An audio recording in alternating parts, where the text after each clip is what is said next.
जी ma'am, सबसे पहले तो आपका स्वागत है पी न्यूज़ पे। अपना इंट्रोडक्शन दीजिएगा पहले। नमस्कार, मेरा नाम नीता बांगा है। मैं 60 प्लस की एज की हूँ। 8-10 सालों से मैं नोएडा में रहती हूँ। उसके पहले मैं एजुकेशनिस्ट थी। जब से मैं नोएडा में शिफ्ट हुई हूँ तब से मुझे एक्टिंग का कीड़ा काट गया। तो मैंने पहले एक्टिंग के 3-4 कोर्सेज़ किए, फिल्म लाइन के कोर्सेज़ किए। उसके बाद अब मैंने अपना प्रोडक्शन हाउस शुरू किया है। ये है यूट्यूब पे कंचन प्रोडक्शन हाउस, और उसके लिए मैं शॉर्ट फिल्म्स बनाती हूँ। अच्छा मैम, जैसे कि आपने बताया प्रोडक्शन स्टार्ट किया, सबसे पहले तो ये जानना चाहूँगा मैं, एक्टिंग का कीड़ा कब से स्टार्ट हुआ? ये कुछ 5 से 6 साल पुरानी बात है, जब मेरे ही घर के पास मिस कनुप्रिया ने एक्टिंग की क्लासेस शुरू की थी। और जब मैंने न्यूज़पेपर में देखा तो घर के बहुत नज़दीक था, तो मैंने कहा ये तो मेरी रीच में है और मैं जाके सीख सकती हूँ। और फिर मैं चली गई और मुझे उसका बहुत आनंद आने लगा। जब पहले दिन मैं गई थी तो मैंने उनसे बोला, मेरी टीचर से, कि शायद मैं नहीं कर पाऊँगी, क्योंकि मेरे पास झाका था, मुझे शर्म सी आ रही थी, सबके सामने खुल नहीं पा रही थी।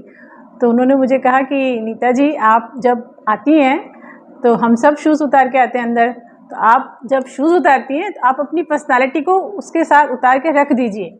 आप जब इस कमरे से बाहर निकलेंगी तब आप उसको फिर से पहन लीजिएगा, लेकिन जब आप इस कमरे के अंदर आती हैं तो आप एकदम रॉ, एकदम कच्ची, एकदम उस तरह की पर्सनालिटी से आइए और आप बिल्कुल खुल जाएंगे। और वो मैंने जो बात उनकी समझ ली, वो मुझे आज तक काम आती है।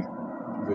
अच्छा मैम, जैसे प्रोडक्शन की बात करें जी। आपने बताया आप प्रोडक्शन हाउस भी रन कर रही हैं आप। जी हाँ। प्रोडक्शन के अंदर किस तरह के बच्चों को मौका दे रहे हैं और किस कंटेंट के ऊपर आप वर्क कर रहे हैं? मैंने कंटेंट काफ़ी हाई क्लास रखे हैं, और मैंने एक्टर्स इस तरह से चुने कि मुझे, चाहे वो स्लम से बच्ची मिली हो, चाहे मुझे एकदम नई सी एक्टिंग क्लास में से बच्ची मिली हो, चाहे मेरी सोसाइटी की कुछ बच्चे मिले हैं, लेडीज़ मिली हैं जो बिल्कुल रॉ थी, मैं उनसे भी एक्टिंग करवा पाई। ये मुझे बहुत अच्छा लगा और उन्होंने भी मेरे साथ काम करके बहुत एंजॉय किया, और मैंने भी। हमारा कंटेंट इस प्रकार का है कि जो हर समय आपको कुछ ना कुछ सीख दे जाता है, और आप फ़न के साथ साथ उसको एंजॉय भी कर रहे हो और कुछ सीख भी रहे हो। जी। अच्छा मैम, जैसे कोई ऐसा टॉपिक है आपका जिसे आप दुनिया के सामने लेके आना चाहते हो? जी हाँ, एक जो फेस लिफ्ट मैंने करवाया है, जो कोई भी खुल के उसके बारे में बात नहीं करता है, मैंने उसके लिए एक वीडियो बनाया है, अपना कंचन प्रोडक्शन हाउस पर उसको डाला है, तो वो आप सब लोग देखिएगा। तो फर्स्ट वीडियो तो मेरा वो है जो जिसमें मैंने अपने बारे में किस तरह से मैंने ये करवाया और कितनी तकलीफ़ से मैं गुजरी हूँ, उसके बारे में मैंने सब कुछ बताया है। आप उसको देखिएगा। मैं उसका थोड़ा सा आपको ब्रीफ यहाँ भी जी, ब्रीफ दे दूँगी। दीजिए जिससे कि लोगों को पता लगे फेस लिफ्ट है क्या और किन परेशानियों से जूझना पड़ता है और इसके फिर बेनिफिट क्या है। जी हाँ। सबसे पहले तो मैं ये बताऊंगी कि कॉस्मेटिक सर्जरी जो होती है वो प्राकृतिक जो आपकी रूपरेखा है उसको सुधारने में आपकी मदद करती है। तो आप डॉक्टर के पास जाते हैं और आप कहते हैं कि ये चीज़ मुझे अपने चेहरे पे या अपने शरीर पे ख़राब लग रही है, तो इसको मुझे सुधारना है। तो मैंने उनसे कहा था, मेरे डॉक्टर से, कि मेरे गर्दन पे काफ़ी सारी झुर्रियाँ आ गई हैं, काफ़ी ढीला सा हो रहा है मेरी स्किन, आँखों पे, पलकों पे मेरी जो स्किन है वो लूज़ हो रही है, तो मैं उससे थोड़ी परेशान हो रही हूँ। चेहरा फिर भी काफ़ी हद तक अच्छा था, तो उन्होंने मुझे कहा कि हाँ बिल्कुल मैं आपकी मदद करूँगा। और उन्होंने मुझे इतनी रोज़ी पिक्चर दिखाई कि आपके साथ छोटा सा ऑपरेशन होगा, 4-5 घंटे ज़रूर लग जाएंगे आपको हॉस्पिटल में, उसके बाद आप घर जाएंगी और उसके बाद कुछ समय बाद आप ठीक हो जाएंगी। और मैंने भी वो रोज़ी पिक्चर अपनी आंखों में बिठाई और मैं वाकई उनसे डेट ली और चली गई। मैंने ज़्यादा किसी को बताया नहीं। कोशिश मैंने ये की कि मैं अपने टाउन नोएडा में ना करा के कहीं और करा लेती हूँ, क्योंकि मैं बैंगलोर में थी उस समय, मौसम भी बहुत अच्छा था। तो वो सब चीज़ें मुझे हेल्प कर गई, क्योंकि मैं इस जगह पे होती तो मुझे बाहर निकलना मुश्किल था। कम से कम 1 महीने तक मेरी जो शक्ल और जो हालत थी उससे मैं किसी से सोशलाइज़ नहीं कर पा रही थी, मिलजुल नहीं पा रही थी। तो मुझे लगा कि मैं दूसरे शहर में थी, तो वो मैंने अच्छा निर्णय लिया कि मुझे कहीं और कराना चाहिए। लेकिन जिस दर्द से, जिस कठिनाई से मैं गुजरी हूँ, इसीलिए मैं पब्लिक को बताना चाहती हूँ कि अगर आप इस तरह का कोई डिसीजन लेते हैं अपने आप को चेंज करने के लिए, तो सिर्फ डॉक्टर के कहने पर मत जाइए, अपने आप पहले उस पर खोज खबर कीजिए, उसकी रिकवरी प्रोसेस देखिए, और जो रिकवरी प्रोसेस है उससे आपको पता चलेगा कि आपको कितनी कठिनाइयों का सामना करना है। जब मैंने ऑपरेशन कराया उसके 5 दिन तक उन्होंने मुझे इतनी सारी पट्टियों में बांध के रखा, तो मैं जब मेरी काम वाली भी आती थी तो मैं चादरों मुँह पर ओढ़ के सो जाया करती थी कि वो पूछेगी मैडम आपको क्या हो गया। उसके बाद जो वो पट्टियाँ उतरवाई और जब मैं हॉस्पिटल से बाहर निकली, मेरी आँखें, मेरा गला, ये सब इस तरह से सूजा हुआ था, ऐसे ब्रूसेस हुए थे कि जैसे मुझे किसी ने मुक्के मारे हों। तो उस हालत में मैं टैक्सी में बैठ के घर आई हूँ और फिर कुछ दिनों तक बाहर ना निकल पाऊँ। जब पट्टियाँ बंधी थी तब तो मैं सिर ढहा नहीं सर पा रही थी। अब मैं सिर पे कंघी नहीं मार पा रही हूँ क्योंकि मेरे सिरों में सब सिर में उन्होंने जख्म है, उन्होंने स्टिचेस जो है वो पूरा सिर तक ले जाते हैं, कानों के पीछे तक ले जाते हैं। You can't comb your hair. तो मैं सिर्फ बाल धोती थी और उसी से मैं बाहर चली जाती थी। अच्छा हुआ मैं नई जगह पे थी, मुझे किसी ने कुछ पूछा नहीं कि भाई आपको क्या हो गया है, क्यों आप ऐसे दिख रही हैं। तो चुपचाप से सब्जी वगैरह खरीदी और अपना आ जाती। इसी तरह मैंने पूरा 1 महीना निकाला और किसी को, अपने बच्चों तक को कुछ नहीं बताया। जब तक मैं अपने घर आई हूँ तब तक काफ़ी मेरा चेहरा नॉर्मल हो गया था। अब मैं बार बार गूगलिंग कर रही हूँ, गूगल पर पूछ रही हूँ, देख रही हूँ मोबाइल से कि मैं कब ठीक होंगी और मैं कब सोशलाइज़ कर पाऊँगी, कब मेरा चेहरा नॉर्मल होगा। मुझे ख़ास अच्छे जवाब नहीं मिल पा रहे थे। इसीलिए मैं आप सभी के सामने ओपनली अपने आप के बारे में खुलकर बताना चाहती हूँ कि आप लोगों को पता होना चाहिए कि उसकी फेस लिफ्ट के बाद रिकवरी प्रोसेस बहुत लंबी है, बहुत कठिनाइयों से भरी हुई है। और जब मैं घर आई हूँ तो मुझे पता था मेरी सबसे बड़ी बेटी सबसे पहले पहचान जाएगी। उसने कहा मम्मा आपका मुँह क्यों सूजा हुआ है? तो मैं क्या बोलती, चुप तो कर गई। मैंने कहा नहीं कुछ हो गया था शायद। बाद में फिर मैंने सोचा नहीं, बच्चों को मुझे बताना चाहिए, और मैंने उनको बता दिया। और वो उन्होंने भी कैजुअली अच्छा क्यों करा लिया, ओके करा लिया, ठीक है। इतना कैजुअल उनका भी बिहेवियर था और डॉक्टर का बिहेवियर भी इतना कैजुअल था, नर्सेस का बिहेवियर भी इतना कैजुअल था कि वो जब मेरा ऑपरेशन हुआ था उस समय ये लोग गाने चला के सुन रहे थे, इनका रेडियो चल रहा था, इनके गाने चल रहे थे और ये लोग भी गुनगुना रहे थे साथ में। लेकिन इनको ये नहीं पता कि जिसने ये कराया है उसको कितना दर्द हो रहा है। यहाँ पे टिंगलिंग सेंसेशन होता था, ऐसा लगता था यहाँ पे कीड़े रेंग रहे हैं और इतना दर्द होता था। जहाँ जहाँ से इन्होंने खींची होगी स्किन वहाँ इतना दर्द है, अभी भी सुन्न सा हो जाता है कई जगह पर। अब मैं इसलिए बताना चाह रही हूँ, ये सब चीज़ें तो मैंने अपने फर्स्ट वीडियो में भी बताई हैं।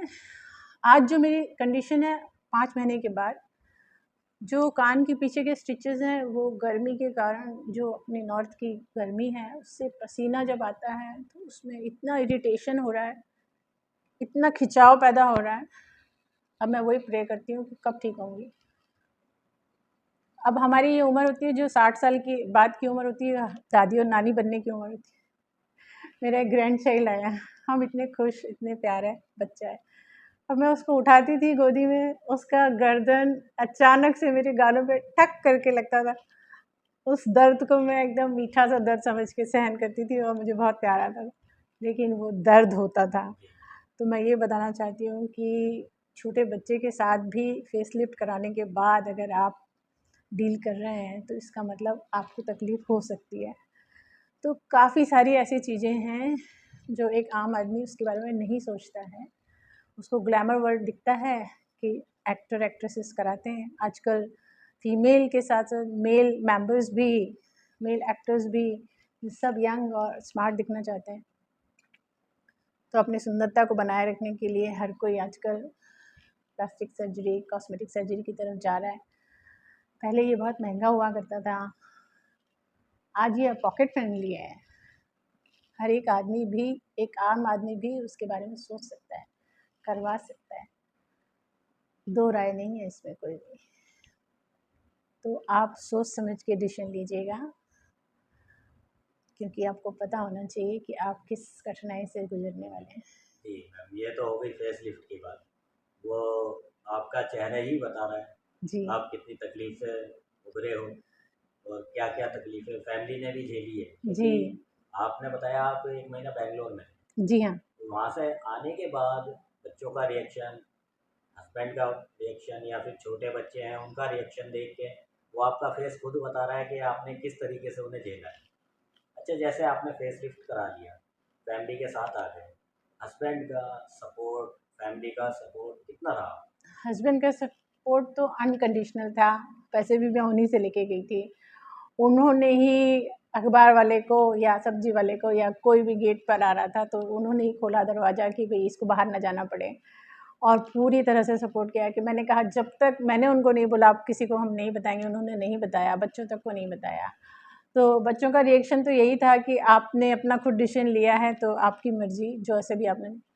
लेकिन एक चीज़ मैं बताना चाहूँगी कि जो फ्रेंड सर्कल है या आपके जानने वाले हैं, उनका बड़ा वियर्ड सा रिएक्शन आया है, अजीब सा रिएक्शन आता है।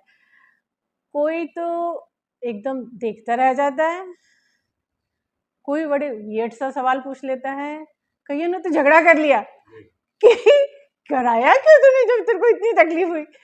अच्छा भाई अब तो करा चुकी हूँ तो अब झगड़ा मत करो। तो कईयों ने इग्नोर कर दिया कि अरे इसके सामने कैसे जाए, इसको क्या पूछेंगे। ये बहुत बड़ी परेशानी हुई है मुझे। तो इसका फल तो मैं आज तक भुगत रही हूँ और आगे ना जाने कितने महीनों तक मुझे देखना है। तो देखते हैं आगे आगे क्या होता है। ईश्वर और है ऊपर वाला, कृपा करता है। और जो लोग आपको देख रहे हैं नीता जी, उनके लिए क्या मैसेज आपका as a social worker, as a director और एज ए फैमिली, क्योंकि आप एक ग्रैंड मदर भी हैं, मदर भी हैं, तो क्या मैसेज आपका देश के नाम रहेगा जिससे कि लोगों में और जागरूकता है, सोशल वर्क भी करें और एक ग्लैमर वर्ल्ड में भी जाएं, क्योंकि ग्लैमर वर्ल्ड को कहीं ना कहीं फैमिली अलाउ नहीं करती है। आज भी देखा गया है 60% फैमिलीज अलाउ नहीं करती है। तो उनके लिए आपका क्या मैसेज रहेगा, क्योंकि आप प्रोडक्शन से भी हैं, जी हाँ। तो ये क्वेश्चन आपके लिए ज़रूरी है। जी हाँ। तो मैं ये चाहती हूँ कि हमें अपनी ज़िंदगी खुद खुल के जीनी है और अच्छे से जीनी है। तो जिसका जी चाहे वो एक्टिंग में आना चाहता है उसको आना चाहिए। लेकिन कठिन सफ़र है, वो भी बहुत ही कठिन सफ़र है।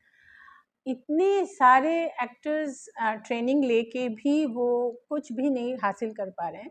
तो आप उसके लिए भी सोच समझ के डिसीजन लीजिए कि आप उसके साथ साथ अगर आप कोई और भी काम कर रहे हैं तब आप एक्टिंग के लिए भी अप्लाई करते हैं, आपको काम मिलता है, साथ साथ में अपना बिजनेस या अपनी नौकरी चालू रखिए, क्योंकि आपके पास फाइनेंशियल सपोर्ट होना बहुत ज़रूरी है। अगर आप टोटली एक्टिंग करियर पे डिपेंड हो जाएंगे और सब कुछ छोड़ के सिर्फ उसी पे फोकस करेंगे, तो हो सकता है आपको कोई चांस ना दे रहा हो, तो आप बिल्कुल पॉपर हो जाएंगे, आपके पास कुछ पैसा नहीं रह पाएगा। इसलिए साथ साथ में अपनी स्किल को भी पॉलिश कीजिए और कुछ ना कुछ काम करते रहिए, किसी तरह से भी अपनी अर्निंग चालू रखिए। मैंने भी नए एक्टर्स को भी चांस दिया है। आप you are welcome to join me also, anybody wishes to join me. आप आ सकते हैं, मेरे साथ काम कर सकते हैं। आप देखिएगा मेरा कंटेंट भी बहुत उम्दा होता है, बहुत अच्छा होता है, जिससे कुछ ना कुछ सीख मिल रही है। मैंने थेरेपिस्ट के ऊपर 5 मूवीज़ बनाई हैं जो आपको बहुत सीख दे जाएंगी। जो अभी नया इशू है वो भी हम हमारे हिंदुस्तान में अभी इतना पॉपुलर नहीं हुआ है। जिस तरह से फेसलिफ्ट के बारे में कोई बात नहीं करना चाहता, इस तरह थेरेपिस्ट के पास कोई जा रहा है वो भी नहीं बोलना चाहता है। वो कहते हैं कि हमको कोई पागल समझेगा कि हम थेरेपिस्ट के पास जाके थेरेपी ले रहे हैं। तो उसको भी हमको अलग रखना है, उस विचारधारा को भी हमें तोड़ना है और सब चीज़ें सीखना है। आगे बढ़ते जाइए। लेडीज़ के लिए भी मैं कहना चाहूँगी कि मैंने 60 की उम्र में एक नया कैरियर चुना है। मैं एजुकेशनिस्ट थी, मैं स्कूल्स के साथ जुड़ी हुई थी। आप देखिए मैं बहुत इन्जॉय कर रही हूँ इस लाइफ को भी और खुश हूँ। तो कहीं मत रुकिए, आप आगे बढ़ते चलिए। अच्छा, कोई अगर कंचन प्रोडक्शन से जुड़ना चाहता है, कैसे जुड़े हैं? आप मेरा फ़ोन नंबर ले सकते हैं। कंचन प्रोडक्शन हाउस पे आप मेरे को मैसेज डाल सकते हैं। यूट्यूब पे आप देखिएगा कंचन प्रोडक्शन हाउस का, आपको आराम से मिल जाएगा। हाँ, आप यूट्यूब पे मुझे मैसेज भेज दीजिए अगर आपका मेरा फ़ोन नंबर नहीं है तो इसी तरह आप जुड़ सकते हैं मेरे साथ। जी, ई न्यूज़ के लिए क्या मैसेज रहेगा? मैं प्री न्यूज़ की बहुत शुक्रगुज़ार हूँ कि आपसे सबसे पहले तो मुलाकात हुई और मुलाकात होने के बाद आपसे एकदम अच्छी तरह से हमारी जान-पहचान बढ़ गई और आपने मुझे सपोर्ट किया, मैं आपको सपोर्ट करूँगी, इसी तरह हम दोनों ऊपर उठेंगे। तो मैं आपका बहुत धन्यवाद करना चाहती हूँ। Thank you so much ma'am. और आपने जो जानकारी हमारे दर्शकों को दी बहुत ही महत्वपूर्ण जानकारी है, और हम चाहेंगे आपका ये सफ़र 60 प्लस का जो सफ़र है खुशहाल रहे, और हंसी हंसी खुशी आप ऐसे ही आगे बढ़ते रहें। एंड मिलते हैं आपसे भी जल्दी किसी और नए टॉपिक के साथ। जय हिंद, जय भारत। जय हिंद।